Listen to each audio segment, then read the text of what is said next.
Hello, everybody. Welcome back to my channel. Welcome if you are new here. And welcome back from the little prince of the house, Apollo. Today's video I am so excited to share with you because I think it is something that is incredibly interesting and really important to share with the rest of the world. What that is that the soft tissue remains in an unmarked grave of the Elephant Man, also known as Joseph Merrick, have been found. Now, for those of you who need a little bit of an update or background, Joseph Merrick was born in August of 1862. He had a condition which caused his body to be deformed. That condition was called Proteus syndrome.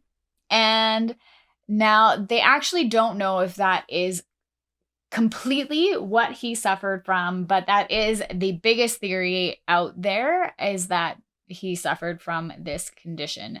Now, what makes this so special is that this condition actually did not develop until he was 5 years old. So he was actually normal for the first 5 years of his life and then ended up developing this Elephant Man condition. He worked for quite a while in his hometown, and then back in 1884 he was contracted by a showman to go on the road and travel as a specimen put on display, for a lack of better terminology. He became something that people gawked at roadside circus shows. He was then robbed and abandoned in 1886 and left to go to London, where he contacted a doctor who found him and then got him a room in the London hospital in Whitechapel. What makes him so special is that his head measured 36 inches, his right wrist was 12 inches, and one of his fingers was 5 inches in circumference. So basically what this syndrome did was caused him to have larger body parts than normal. When he died on April 11th in 1890 at the age of 27, it was due to being asphyxiated by the weight of his own head after trying to lie down to go to sleep. Now, if you ask me, that is a pretty sad way to go. While they are not certain why it was caused to grow so large over such a long period of time, it is what it is, and he did end up passing away. Now, because he was such a rare case, they then dissected his body, which sounds absolutely terrifying.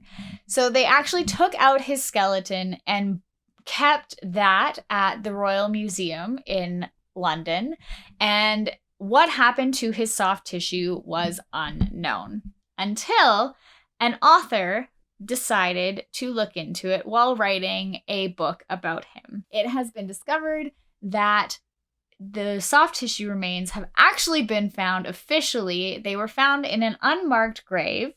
So what has been figured out is that his soft tissue was actually buried in the City of London Cemetery after he died in 1890.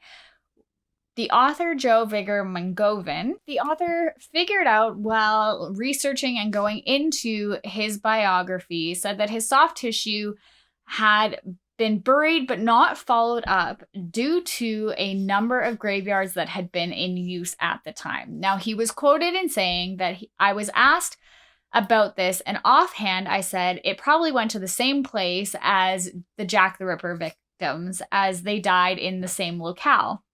So all of this happened in Whitechapel and the Whitechapel area. Now, Jack the Ripper is a whole nother scenario, but that is why that was just kind of thrown out there. So because he died in the same area, it was assumed that he was probably just put in a grave near there.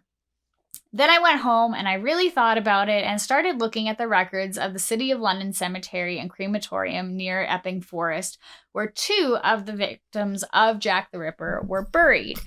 I decided to search in an 8-week window around the time of his death, and there on page 2 was the name Joseph Merrick. The detailed Victorian records make it 99% certain that this is the Elephant Man. The burial was dated as April 24th, 1980, and he died on April 11th, which does make sense because back then it did take a little while for things to happen as they didn't really have machinery. So everything was dug by hand. It takes a few days, and yeah, so that all kind of plays out. It gives his residence as the London Hospital, his age as 28. He was actually 27, but his date of birth was often given wrong. And the coroner was Wynne Baxter, who we know conducted Joseph's inquest. Everything fits completely. So much so to the point that it isn't just a mere coincidence. Now, initially, it was narrowed down to a communal memorial garden, but the author has now said that a specific plot has been officially identified and there will be a plaque being put up for him in the near future. I'm so excited that this has happened, and I'm so happy that he is finally going to get the closure that he does deserve. While his skeleton is being kept as a specimen, I do think it is important that the soft tissue actually gets recognition that it deserves to be put at rest. So on that note, I just wanted to say that I am so very, very glad that this author has put so much hard work into finding him and that he will be finally allowed to rest in peace and not be wandering wherever he may be at this moment in time. Hopefully he finds peace now that people are actually wanting to learn about him and love him and will be able to commemorate him in a proper way, not just researching him and potentially going to see his skeleton on display. I think that is it. If you guys have any comments or have done any research yourselves into the Elephant Man, I would love to hear the stories that you have brought up. He was a very troubled soul, but according to staff at the hospital, was very, very personable, was very sensitive, and had a great sense of humor and loved to chat with the hospital staff. I love you guys all so very much. Please do not forget to hit the subscribe button, turn on the notification bell, and get excited because I have so many more videos coming for you in the near future, and I can't wait to finish them for you. I love you guys all so very much, and I will see you in the next one.